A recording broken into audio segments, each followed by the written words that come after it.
दोस्तों welcome to the Gaurav academy. दोस्तों इस वीडियो में हम बात करेंगे कि कोरोना वैक्सीन को लेकर जो अपने देश में तरह तरह के मिथ फैले हुए हैं दोस्तों, तो उन मिथ के बारे में हम बात करेंगे और कुछ फैक्ट भी देखेंगे आगे वीडियो में कि वो कौन से मिथ हैं और एक्चुअल में वो मिथ कितना सही है और कितना गलत है। तो सारी चीज़ें हम आगे इस वीडियो में डिस्कस करेंगे दोस्तों। देश हमारा दोस्तों कोरोना महामारी से देखिए लड़ रहा है, उसके साथ साथ जो एक पूर्वाग्रह होता है जिसे हम लोग एजम्पशन कहते हैं, उससे भी देश पूरा कहीं ना कहीं लड़ रहा है, क्योंकि एजम्पशन एक दोस्तों बहुत ही खतरनाक चीज़ होती है।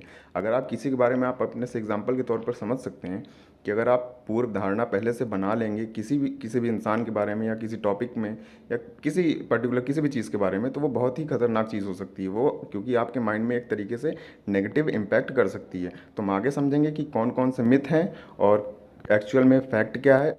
और ऐसा नहीं है दोस्तों कि ये मिथ जो हैं वैक्सीन को लेकर ये पहली बार केवल अपनी देश में ही स्टार्ट हो रहे हैं या देश में ही देखे जा रहे हों। अगर आप बात करें अगर यूएसए की और ब्रिटेन में, तो वहाँ भी ये ऐसे मिथ देखे जा चुके हैं और बड़े लेवल पर देखे जा चुके हैं। इनफैक्ट यहाँ पर अगर बात करें तो वैक्सीन को लेकर दोस्तों एक अलग कमेटी भी बनाई गई थी, तो उसके बारे में हम लोग आगे डिस्कस करेंगे।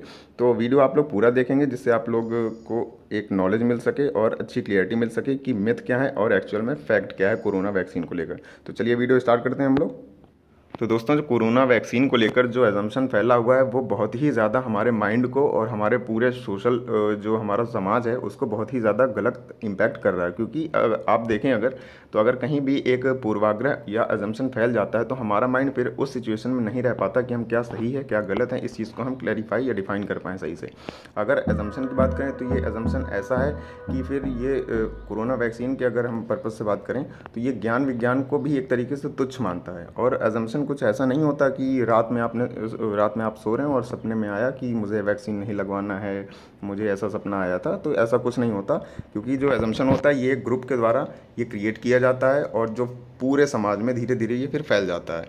और इसी एजम्पशन का ही नतीजा है कि अभी तक अपने देश में केवल 13% से भी कम आबादी को अभी तक दोस्तों टीकाकरण हुआ है। अगर हम बात करें यूएसए की तो वहाँ पर कितने लोगों को टीका लग चुका है, वहाँ पर 38% लोगों को। इजराइल में ऑलमोस्ट 60% लोगों को वहाँ पर वैक्सीनेट कर दिया गया है। अगर ब्रिटेन की बात करें तो वहाँ भी हम 75% लोगों को लगभग एक डोज लग चुकी है। लेकिन अगर कंपैरिजन में भारत को देखें, हाँ यहाँ पर वैक्सीन को लेकर कुछ इशू है, बट जो वैक्सीन लग भी रही हैं उसको और बहुत से लोग नहीं लगवा रहे हैं, तो उसका रीज़न क्या है? ये जो पूर्वाग्रह है वैक्सीन को लेकर कि ये सक्सेस नहीं है। अगर दोस्तों हम एक रिपोर्ट की माने तो mood of nation Karvy Insight ने एक रिपोर्ट जनवरी में पब्लिश की थी। उसके अकॉर्डिंग दोस्तों लगभग 21% लोग दोस्तों वैक्सीन नहीं लगवा रहे हैं, मतलब वो डर रहे हैं वैक्सीन लगवाने से। तो यही रीज़न है कि जो पूर्वाग्रह है। आगे बात करते हैं कि कौन कौन से ऐसे दोस्तों मिथ हैं जो अभी देश में फैले हुए हैं। बात करें अगर दोस्तों पहले मिथ के बारे में, तो सबसे बड़ा मिथ इस समय ये है कि कोविड की वैक्सीन इतने कम समय में आखिर बनकर तैयार कैसे हो गई। तो लोगों के मन में इस चीज़ को लेकर शंका है कि इतने कम समय में वैक्सीन बनकर तैयार हो गई है, तो ये कहीं ना कहीं इफेक्टिव इतना नहीं है। लेकिन अगर हम बात करें दोस्तों तो कोविड से पहले अगर हम बात करें तो सबसे जल्दी अगर कोई वैक्सीन बनी थी तो वो मम्स की वैक्सीन बनी थी, जो छोटे बच्चों में रोग हो जाता है दोस्तों। आप लोगों ने सुना होगा गलसुआ रोग हो जाता है छोटे बच्चों में। ये यूएसए में काफ़ी हद तक फैल गया था अगर बात करें 1900 के आसपास। तो इसलिए लोगों में ये माइंड में कहीं ना कहीं है कि वैक्सीन जो है 1 साल से भी कम समय में बन गई है, तो ये उतना ज़्यादा इफेक्टिव नहीं है, कहीं ना कहीं इसका नकारात्मक असर पड़ रहा है। तो लोगों को कहीं ना कहीं ये डर सता रहा है, इसीलिए लोग वैक्सीनेट नहीं होना चाह रहे हैं। लेकिन अगर दोस्तों हम बात करें तो कोविड-19 वैक्सीन का प्रोसेस दोस्तों हाँ फास्ट ट्रैक रहा है और सारे जो रूल्स हैं इसको लेकर वो सारे रूल्स फॉलो किए गए हैं। और WHO से लेकर दोस्तों जितने भी देश हैं, हर देश के रेगुलेटरी बॉडी ने इसे अच्छे से रेगुलेट किया है दोस्तों, जांचा परखा है पूरी तरीके से। लैब में भी इन वैक्सीन को अच्छे से जांचा गया है। इसके बाद दोस्तों इंसानों में ट्रायल हुआ है, फिर इसको इफ़िशियंसी जो होती है वो चेक की गई, आफ्टर दैट इसको लॉन्च किया गया है। इसीलिए अगर बात करें तो कई वैक्सीन आपने देखा होगा 90% के आसपास इफेक्टिवनेस है उनकी। ठीक है, तो आप वैक्सीन लगवा सकते हैं। अगर जिन्होंने वैक्सीन नहीं लगवाई है तो लगवा सकते हैं। ये मिथ अपने दिमाग से बिल्कुल हटा दें और आराम से आप वैक्सीन लगवाइए जाके। अगर दोस्तों वैक्सीन के विरोध की बात करें कि व्यापक स्तर पर कहाँ पर विश्व में वैक्सीन का विरोध हुआ है, तो अगर हम देखें पहले की बात करें पास्ट की, तो 85 में दोस्तों आप लोगों ने सुना होगा, एक जगह है ब्रिटेन में लिसेस्टर, तो वहाँ पर लिसेस्टर डेमोन्स्ट्रेशन मार्च हुआ था। ये सबसे फेमस विरोध प्रदर्शन है दोस्तों जो ब्रिटेन में हुआ था वैक्सीन को लेकर। अगर सेकंड नंबर पर हम बात करें तो सेकंड नंबर पर है दोस्तों न्यूयॉर्क। 1889 में 1879 में एक बाकायदा यहाँ पर तो एक एंटी वैक्सीनेट सोसाइटी का गठन कर दिया गया था यूएसए में। और ब्राज़ील में भी दोस्तों 1904 में वैक्सीन के खिलाफ विरोध हुआ था। और एक रिपोर्ट ये भी बताती है दोस्तों हमें कि वैक्सीन जो हर साल लोग लगवाते हैं किसी भी रोग के लिए, अगर ओवरऑल जितनी वैक्सीन है मिला दी जाए और उनके हिसाब से हम बात करें तो टोटल वैक्सीन लगवाने से लगभग हर साल 20 से 30 लाख लोगों की जान बच जाती है। अगर ये पूर्वाग्रह खत्म हो जाए, एजम्पशन खत्म हो जाए, वैक्सीन को लेकर जो विरोध होता है दोस्तों हर जगह पर, अगर ये खत्म हो जाता है तो ये आने वाले दिनों में ये संख्या कितनी बढ़ सकती है, 40 से 45 लाख लोगों की जान बचाई जा सकती है। तो आप देख सकते हैं ये कितना खतरनाक रूप ले बात करें कोरोना से पहले दोस्तों, तो कोरोना से पहले भी 2016 में आपने सुना होगा केरल में डिप्थीरिया के जो वैक्सीन आई थी उसको लेकर कितना ज़्यादा विरोध हुआ था और कितना ज़्यादा उसके बारे में भी गलत अफवाहें फैलाई गई थी। कर्नाटका का केस आपने सुना होगा, तमिलनाडु में भी रूबेला वायरस, चेचक वायरस के खिलाफ जो टीकाकरण आए थे इनको लेकर भी कई जगह पर वो एक तरीके से विरोधाभास था कि लगवाना चाहिए या नहीं लगवाना चाहिए। चलिए आगे बात करते हैं हम लोग सेकेंड मिथ के बारे में। अगला जो दोस्तों सबसे बड़ा मिथ है वो ये है कि वैक्सीन के जो साइड इफ़ेक्ट ये बहुत ही ज़्यादा सीवियर होते हैं, सीरियस होते हैं। लेकिन ये बात बिल्कुल सही नहीं है दोस्तों।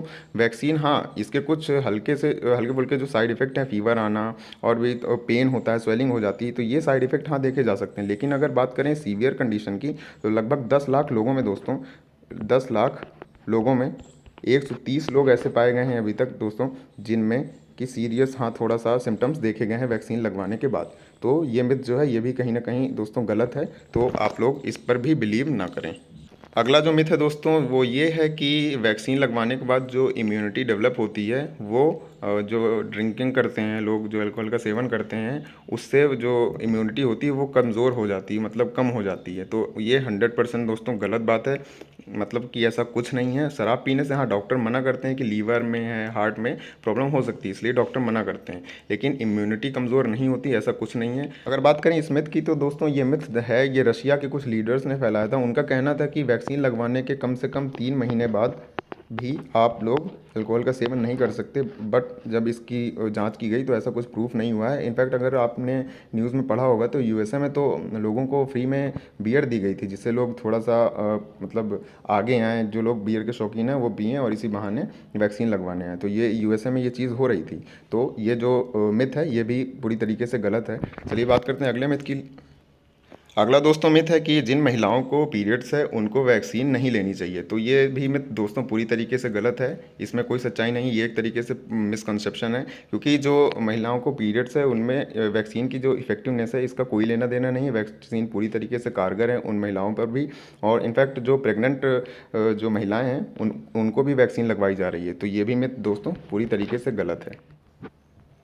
लास्ट में दोस्तों जो सबसे कॉमन मिथ है वो ये है कि बहुत सारे लोग जो आप लोगों ने सुना होगा बात करते हुए या अपने रिलेटिव में किसी को भी जिनको कोविड हो चुका है और कोविड से सही हो चुके हैं वो लोग, तो कहीं ना कहीं माइंड में उनके ये है कि अब तो मुझे कोरोना हुआ था, मैं सही हो गया हूँ, तो मेरे अंदर एंटीबॉडी डेवलप हो गए होंगे। लेकिन ऐसी कोई बात नहीं है। हमारे शरीर में 2 तरीके से दोस्तों एंटीबॉडी डेवलप हो रहे हैं इस समय, या तो वैक्सीन लगवाएं या फिर कोविड से सही हो चुके हैं हम लोग। लेकिन इसका कोई प्रूफ नहीं है कि कोविड से सही होने के बाद आपके अंदर जो एंटीबॉडी विकसित हुए हैं, जो डेवलप हुए हैं दोस्तों, वो कितने लॉन्ग लास्टिंग होंगे या कितनी दिनों तक टिकेंगे। तो इसके बारे में अभी तक कोई प्रूफ नहीं है, इसलिए आप लोग जाएँ और वैक्सीन ज़रूर से ज़रूर लगवाएँ।